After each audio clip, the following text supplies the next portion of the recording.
Well, hi there again, it's Bob from Greybeard Models, and welcome back to my channel. Hopefully you've just seen the finale, almost the final reveal of the Gecko KT ambulance. And while I was filming that, trying to work out what I was going to do next, and one of the things that started to sort of swirl around in my brain, if you like, is the whole question of shelf queens. Now, everyone's probably got, I don't know, a couple of shelf queens. Some of you guys out there might just build a model and then go and buy another one and build that, whatever. But I've got a few shelf queens, and I was thinking about that and how best to sort of get through all of the shelf queens. And what I've decided to do is to work backwards. So instead of going and finding a shelf queen and doing that one, I thought what I'd do is I'll go back to a project that got put on hold, I think really with the arrival of the KT ambulances. So what I'm going to do is I'm going to go back to this one. So I'm going to go back to this Panzer Repair diorama, and we're going to get into building that one and getting that one finished with the factory diorama, so the factory walls and all of that sort of stuff. So I'm going to get back into that and get that back on the bench and get that finished. So without further ado, let me get onto the workbench and we'll make a start on the Panzer.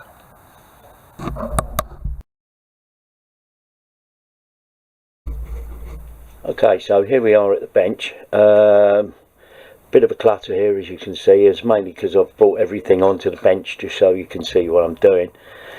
So I've got these blocks of styrene with these crocodile clips in and all sorts of things. So what I do is put a sticky label on here, bit of masking tape, just write the colour.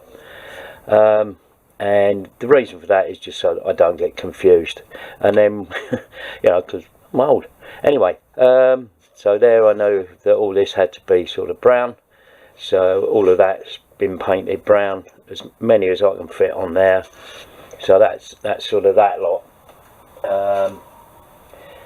This is actually where I'm at the moment. I've done the sort of inner floor and this side panel thing here, separator, partition, whatever you call it, and the ammunition boxes there.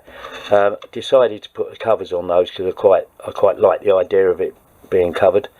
Obviously I've got other parts that have got to go on here yet, so while that's sort of been put together and you know, sort of waiting to be stuck, I've got these parts here that have all been painted in a sort of white. The driver's seat there has been given a white coat. I've got to do the sort of brown colour for the actual seat padding, so that's got to be done. And then I've got some of these things here that have been done in the Dunkel Grau, I think they call it, or Dunkel Grau, and these shells have been done in black. So the next stage will be to start putting some of that assembly together as preview to it going into the base of the tank. So that's those. And then the other things that I've been doing is basically I use these little tubs,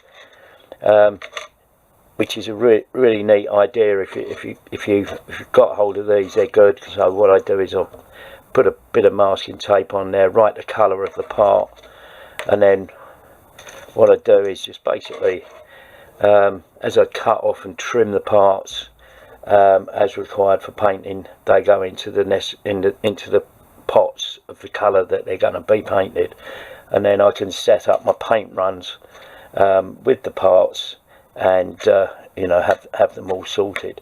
So that's where I am at the moment with the tank. I've also done, this is one of the, I think it's a brake mechanism for one of the wheels. I've got that one done. Extremely fiddly they. Yeah, it took a bit of doing getting all of that sorted together, but you know, it's worth doing. And they're going to become, if I remember rightly, they're rock brown, so that goes in there. So that's that one done. So the next bit is to do the other one. Now I've got some other bits and pieces that have actually a photo etch that have got to go on there yet. So that the next move will be to put the photo etch on there, get the other side done, and then start pulling out the next lot and getting a sort of run together. I just get enough parts out to do a particular paint run, and I'll try and do the paint runs at the end of the day. The reason that I do that is so that they can dry overnight, and I think that's just a better use of day. So that's where we are with repairing the Panzer. This is the first time that I've done, well, it's the first German tank I've done since probably the 1960s. It's the first tank that I've done with this amount of detail, period. I haven't done any tanks like this before, so this is a real learning curve for me. And to those of you out there that have actually built this kit and put it on YouTube, I'm looking at your videos, guys, and I'm looking at what you guys have done, because I need to take the lead from somewhere. But anyway, that's where we are. Hope that's useful, gets you up to speed where I'm at, and I've got more videos coming soon, and I'll see you on the next one. Take care out there, people. Stay safe. Bye for now.